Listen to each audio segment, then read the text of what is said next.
আপনারা ইতিমধ্যে সবাই জেনে গেছেন যে ভারত বাংলাদেশকে দেয়া যে ট্রানজিট সুবিধা সেটি বাতিল করেছে।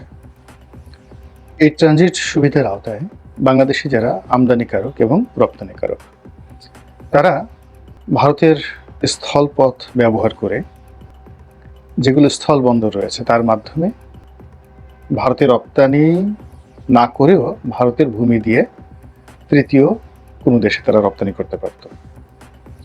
এটাকে বলা হয় ট্রান্সশিপমেন্ট এক্সপোর্টের ক্ষেত্রে। সাধারণত স্থলপথে নেপাল এবং ভুটানের সঙ্গে এই বাণিজ্যটা বাংলাদেশের ছিল আমদানির ক্ষেত্রে এবং রপ্তানির ক্ষেত্রে। অর্থাৎ ভুটান থেকে কোনো পণ্য আমদানি বা যাকে বলা হয় নেপাল থেকে কোনো পণ্য আমদানি অথবা বাংলাদেশ থেকে কোনো পণ্য নেপাল এবং ভুটানে রপ্তানি করার ক্ষেত্রে ভারত এই সুবিধাটা দিয়ে আসছিল। দ্বিতীয়ত, ভারতের নদী বন্দরগুলো এবং সমুদ্র বন্দরগুলো ব্যবহার করে সমুদ্র বন্দরের মধ্যে নাবাসী বা সমুদ্র বন্দর আর যাকে বলা হয় কলকাতার হলদিয়া নদী বন্দর, এর বাইরে আরও বেশ কয়েকটি নদী বন্দর এবং সমুদ্র বন্দর ব্যবহার করে বাংলাদেশ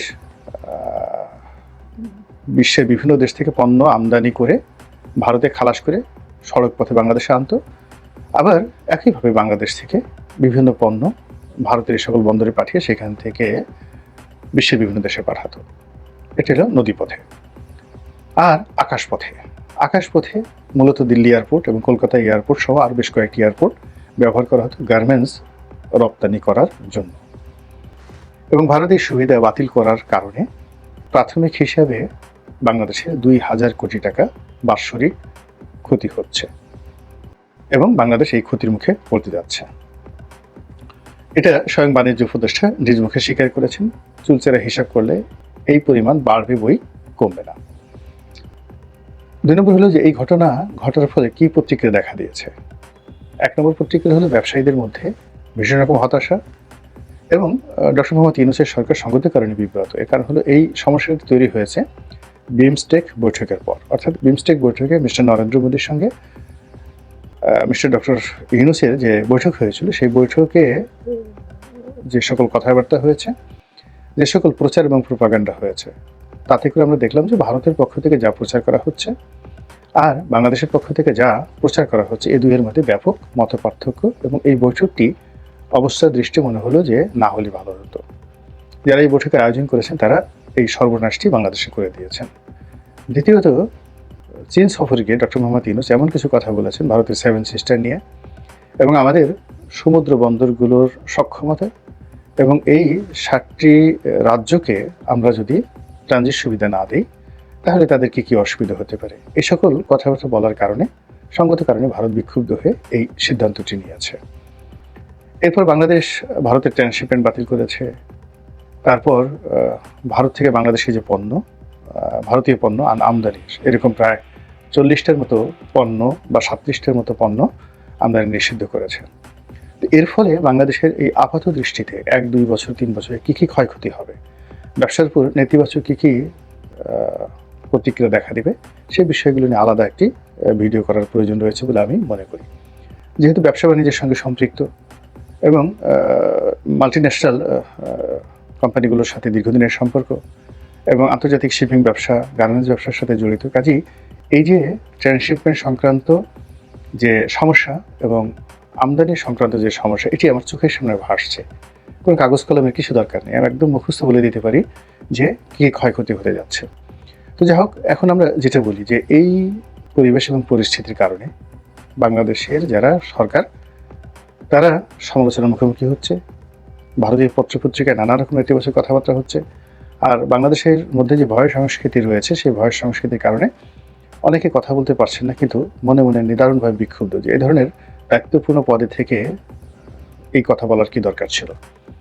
দ্বিতীয়ত যেটি উল্লেখ করার মতো সেটি হলো এই ঘটনার মাধ্যমে শেখ হাসিনার কপাল খুলে গেছে, আওয়ামী লীগের কপাল খুলে গেছে।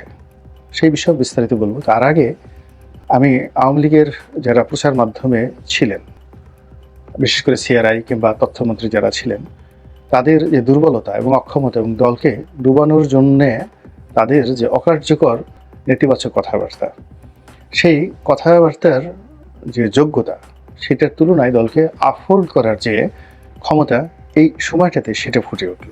কারণটা হলো আওয়ামী লীগ বিরোধীরা সবসময় প্রচার করতে যে ভারতের নিকট বাংলাদেশ একেবারে ইজারা দিয়ে দেওয়া হয়েছে।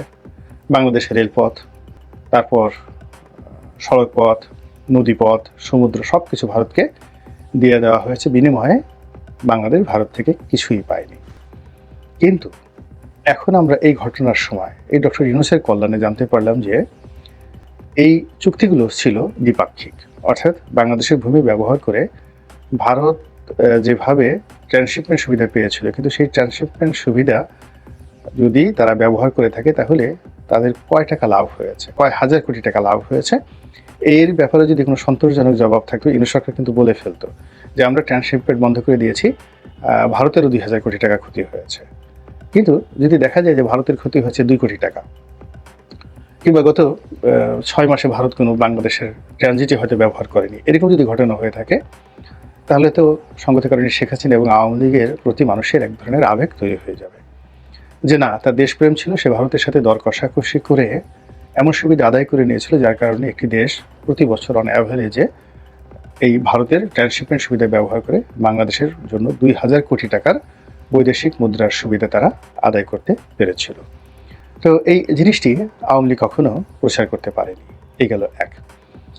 2 নম্বর হলো যে এই সময়টিতে আমরা যেটি বিপদ এবং বিপত্তির মধ্যে রয়েছি, সেটি হলো ভুটান থেকে আমদানি বন্ধ হচ্ছে, নেপাল থেকে আমদানি বন্ধ হচ্ছে, এবং বিকল্প পথে যদি আমদানি করতে হয়, তৃতীয় অন্য কোনো দেশ পাকিস্তান হয়ে যদি এটাকে আমদানি করতে হয়, সমুদ্র পথে আমদানি করতে হয়, দুবাই হয়ে যদি আমদানি করতে হয়, আপনি বুঝতে পারেন যে সেটির মূল্য আর ভুটানি থাকবে না, সেটির মূল্য নেপালি থাকবে না, সেটির মূল্য মঙ্গল গ্রহের কোনো বস্তুর মতো দুর্মূল্যের হয়ে পড়বে। কাজেই ওটা অসম্ভব। আবার বাংলাদেশে যে সকল পণ্য নেপাল বা ভুটান সেখানে নেয়, তাও যদি এভাবে তৃতীয় কোনো দেশ হয়ে তারা আমদানি করতে চায়, সেটির মূল্য আকাশচুম্বী হয়ে যাবে। এর চেয়ে আমেরিকা বা অস্ট্রেলিয়া থেকে তারা যদি একেবারে গ্লোবাল ব্র্যান্ডের সবচেয়ে দামি জিনিসপত্র তাদের দেশে আমদানি করে, সেটার খরচও তুলনামূলকভাবে কম পড়বে। তো এনিওয়ে, কিন্তু এই সমস্ত অনেক বিষয় যেগুলোর বিকল্প রয়েছে, আমরা যদি ভুটানি আচার না খাই, কথার কথা ভুটানি জ্যাম জেলি না খাই, নেপালের পশমি কাপড় চোপড় বা যা আমরা আমদানি করি সেগুলো যদি না আনি, বা বাংলাদেশ থেকে যদি তারা না নেয়, আলটিমেটলি এই দুটো দেশেরই ভোক্তা পর্যায়ে তেমন কোনো ক্ষতি হবে না। কিন্তু একটা বিষয় যেখানে আমাদের একটা বৃহত্তর ইনভেস্টমেন্ট রয়েছে, কমিটমেন্ট রয়েছে, সেটি হলো ভুটানের জলবিদ্যুৎ আমরা বাংলাদেশে আমদানি করছি ভারতের ল্যান্ড ব্যবহার করে, এবং এটার পরিমাণ 500 মেগাওয়াট। আবার আমি বলছি 500 মেগাওয়াট, ইটস এ হিউজ, এবং এটা অনেক কম দামি। এবং এই 500 মেগাওয়াট বিদ্যুৎ ল্যান্ড থেকে জলবিদ্যুৎ ভারতের ভূমি ব্যবহার করে উত্তরবঙ্গকে যে বিদ্যুৎ সরবরাহ করছে, এবং উত্তরবঙ্গের গ্রিডে যে বিদ্যুৎ যুক্ত হচ্ছে, তার ফলে পুরো উত্তরবঙ্গের কৃষি, শিল্প, কলকারখানা সেখানে একটা প্রাণ সঞ্চারিত হয়েছে। এখন ভারত এই যে তার ভূমি ব্যবহার করে বাংলাদেশকে যে ট্রানজিট সুবিধা দিয়েছিল, এর আওতায় এই বিদ্যুৎও কাট অফ হয়ে যাবে বা কাট অফ হয়ে গেছে ইতিমধ্যে।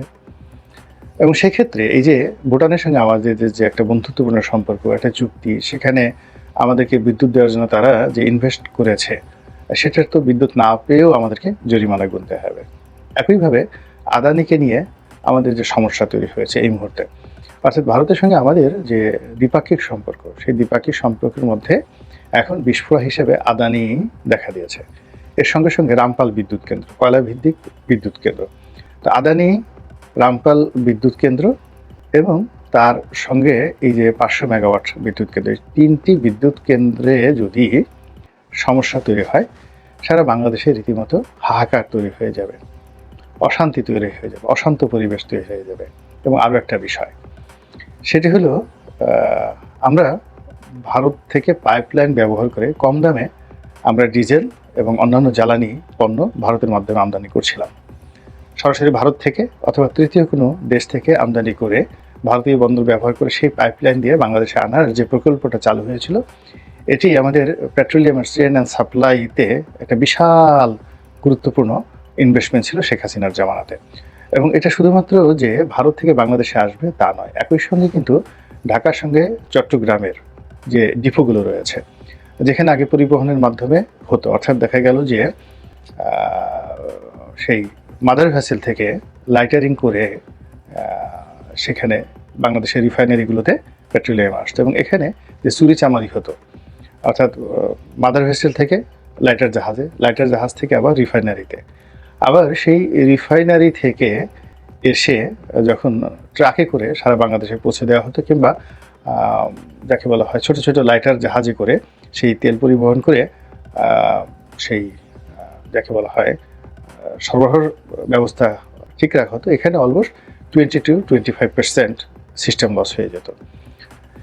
এই অবস্থা থেকে দেশকে রক্ষা করার জন্য শেখ হাসিনার জমানাতে একটা বিরাট বিনিয়োগের কথা শোনা গিয়েছিল।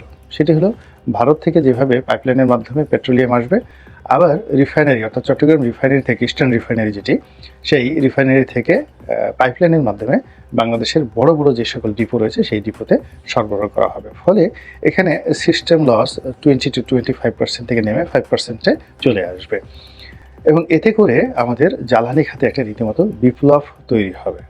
মূল্য কমে যাবে, সরকারের লাভ হবে, বিপিসি অর্থাৎ বাংলাদেশ পেট্রোলিয়াম কর্পোরেশন এবং এর অধিভুক্ত যে সকল পেট্রোলিয়াম কোম্পানি রয়েছে তাদের খরচ কমে যাবে।